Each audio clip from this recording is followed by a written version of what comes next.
Hi.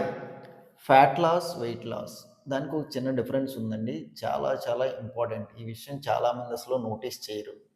So, fat loss అనేసంటే మన బాడీలో only fat మాత్రమే లాస్ అవ్వాలి. మజిల్ అనేది సేమ్ అట్లానే ఉండేటట్టు మెయింటైన్ చేయడం అనేది ఫ్యాట్ లాస్ ప్రాసెస్.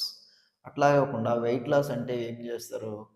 వాళ్ళు ప్రోటీన్ అనేది సరిగ్గా తీసుకోకుండా ఫుడ్ మొత్తం తగ్గించేయడం వల్ల ఏమవుతుందంటే బాడీలో ఫ్యాట్‌తో పాటు మజిల్ కూడా లాస్ అయిపోతుంది. ఇది వెయిట్ లాస్ ప్రాసెస్‌లో జరిగేది. కానీ మనకి మజిల్ అనేది బాడీకి చాలా చాలా ఇంపార్టెంట్. కాబట్టి మన ఫ్యాట్ లాస్ అనేది ఎప్పుడైనా చేయాలి కానీ వెయిట్ లాస్ అస్సలు చేయకూడదు. సో, ఒకవేళ ఫ్యాట్ లాస్ మీరు చేయాలనుకునే టైంలో మీరు క్యాలరీ డెఫిసిట్‌లో ఉంటూ ప్రోటీన్ ఇంటేక్ మాత్రం సేమ్ మెయింటైన్ చేయాలి. ప్రోటీన్ మాత్రం అట్లనే మీరు కన్జ్యూమ్ చేయాలి. లేదు అనేసంటే మీరు ఫ్యాట్ లాస్‌తో పాటు మజిల్ లాస్ కూడా అయిపోతది. అట్లా చేయకూడదు.